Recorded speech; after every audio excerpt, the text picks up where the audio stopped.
I am middle class. Which means I own things I can't fully afford, worry about things I can mostly handle, and feel guilty about both at the same time.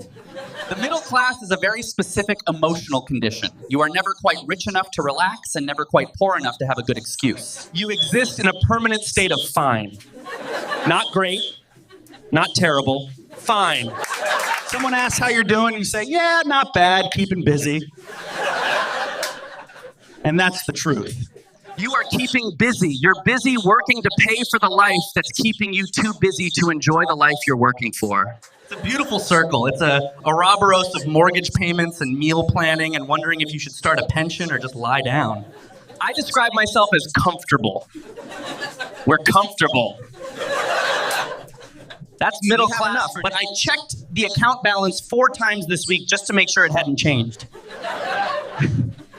It hadn't changed. I checked again the next morning. Still the same. I found it suspicious. Something must be coming. The middle class holiday. Let me take you through it. It starts in January. January is when you decide where you're going in August. Not because you're organized tight, because if you don't book in January and you end up in a place you've never heard of, in a studio flat described as cozy, which means there is nowhere to put your suitcase without sitting on the toilet. We spent 3 weeks comparing destinations. Flights, transfers, hotel ratings, TripAdvisor reviews, Backface, specifically the bad ones. You must read the bad ones. The bad ones tell the truth. The pool was lovely, but one afternoon there was a wasp. That's a 1-star review. A single wasp. I need to know about that wasp before I commit to a week and a half in that region. We eventually booked somewhere with a 4.3 rating, which in middle class is considered an achievement. 4.3 means probably fine, a couple of rough edges, the breakfast might be a little chaotic. But overall, you will not regret this and will tell people it was great, even if it was merely okay. 4.3. The middle class promised land. Not perfect. Perfectly fine. Airport security is where the middle class fully reveals itself. We pack carefully, we follow every rule, we have our liquids in a clear bag. A proper one, not a sandwich bag, a R-egulation bag, Pab. And we still somehow panic at the scanner. I have done this 60 times. I know what sets it off. I remove my belt, my watch, my phone, my dignity. My knees still go weak when that belt starts moving. Every time. What are they gonna find? Nothing. I am a middle-aged person with a neck pillow and a disappointing sandwich. I am not a threat. We always arrive at the airport 3 hours early. 3 hours. For a 2-hour flight. We sat in departures for 2 hours doing absolutely nothing. Except buying a book I will not read and a bottle of water that costs £4. £4 for water. I paid it without hesitation because I was airside and the rules are different airside. Airside is a consequence-free financial zone. Normal maths doesn't apply. I bought a Toblerone as well. I don't even like Toblerone.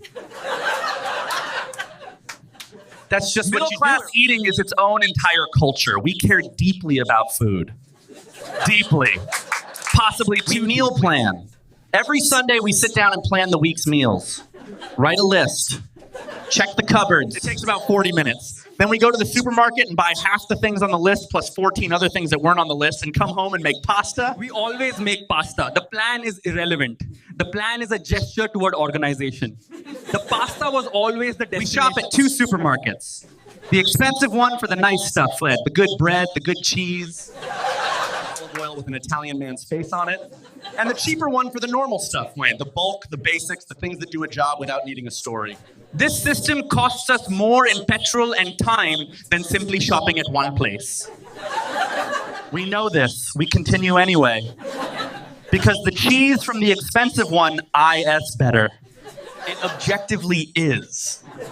And that matters in a way I cannot fully justify to you financially. When we go out to eat, we always look at the menu outside first. Always.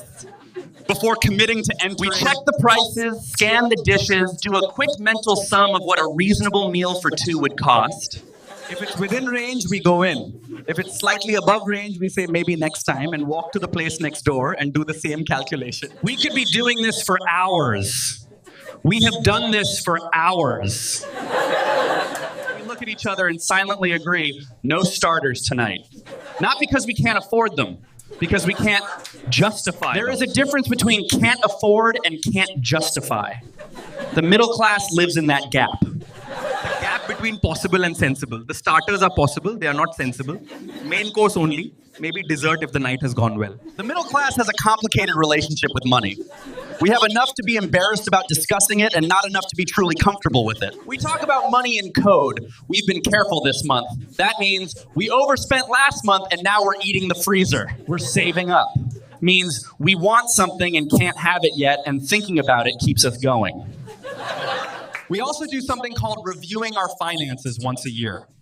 We sit down with a spreadsheet and go through everything. Income, outgoing, subscriptions, savings. It takes 2 hours and ends with us feeling vaguely unsettled and canceling one streaming service we'd forgotten we had.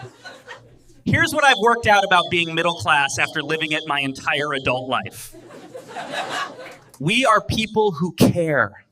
We care about our homes and our families and our little patch of the world. We care maybe too much about too many things all at once. We care whether the curtains are right. We care about the pension. We care whether the cheese is good cheese. We care about the 4.3 hotel and the 1-star wasp.